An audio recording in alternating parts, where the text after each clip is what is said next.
As the episode begins, we see Spike in bed reading a comic book. Twilight smiles at how excited he's getting over the story, but says that they'll need their sleep for the next day when they begin fixing up the old castle ruins. Wow, they're really pushing forward with this. Between the season premiere where we saw how the castle looked in the past, then Castle Mania where we got a closer look at it today, and now this episode, it feels like they're definitely setting something up for later. During the cleanup, Spike offers to help, but since one of their friends can literally defy physics and all rational thought, Twilight can't think of anything for Spike to do right now. By the way, should I be worried that we're all so used to Pinky by now that no one even says anything about butt scrubbers at this point? Anyway, Twilight suggests that Spike could go and finish reading his comic, mentioning that one of the characters named Humdrum was about to save the day, though Spike points out that Humdrum is just the comic relief sidekick who never does anything. Oh well, I'm sure Twilight just got the characters mixed up, and this definitely isn't foreshadowing the end of the episode, especially with Spike drawing some ever so subtle parallels between himself and the character. He finishes the book, but finds that the last page is blank except for some strange words that turn out to be a spell. When he reads it, a portal opens up that sucks him into the comic. The main six all try to help him, but they get pulled in too, except for Pinky, who cannonballs in just because. And thus, the Power Ponies were born! A superpowered team of heroes cosmetically altered just enough to avoid copyright infringement. They're in the city of Metropolis, and according to the spell that Spike activated, the only way they can get home is by stopping the villain, known as the mane-iac, a strange cross between the Joker and Sedusa from Powerpuff Girls. I know Dr. Octopus might be more popular in the mainstream, but Sedusa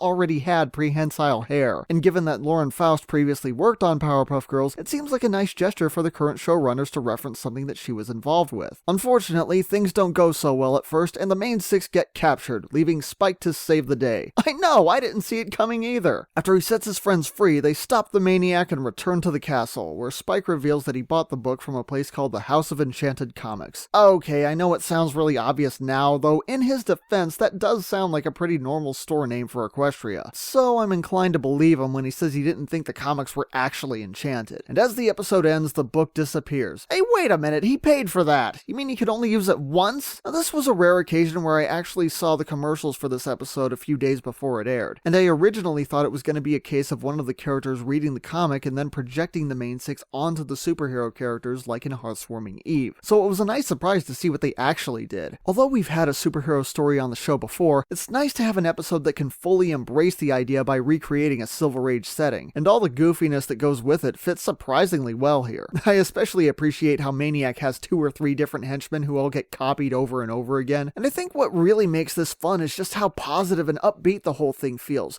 No one looks down on Spike for reading comics or makes a crack about the silly costumes. As soon as they find out where they are, what they need to do, and how their powers work, they're immediately on board with it. Though I'm sure it helps that 5 of the main 6 had collectively created their own superhero persona before, and Rainbow Dash already thinks she's Spider-Man. But that episode didn't have Rarity asking what's an attack construct. And meanwhile, outside of the comic, I appreciate how Spike is shown as being occasionally clumsy like people can be in real life, without reverting to the walking disaster that he was in Spike at Your Service. Plus, every interaction between Spike and Twilight in this episode is absolutely adorable, and that by itself easily makes this one of my favorite Spike episodes. On the downside though, the dialogue gets a little clunky at the end. Having Spike say that he didn't take the enchanted comic thing literally was good, but then trying to explain that he thought it meant the stories were enchanting just felt unnecessary. And the moral about how you can still be important even if you don't feel particularly special is a good message, but it's been done before and it feels a bit out of place applying it to Spike. Although he has been used as comic relief, he's also had great episodes like Secret of My Excess, and he was the best written, most helpful character in Equestria Girls. He already did save the day in the Crystal Empire, and he already does have a set of skills and abilities that the others don't. If this is possibly the show staff telling us that we should appreciate Spike more, I'd like to think a lot of us already do. It's really not our fault that you don't put him in more good episodes. So yeah, good message, but I'm just not sure what it was doing here.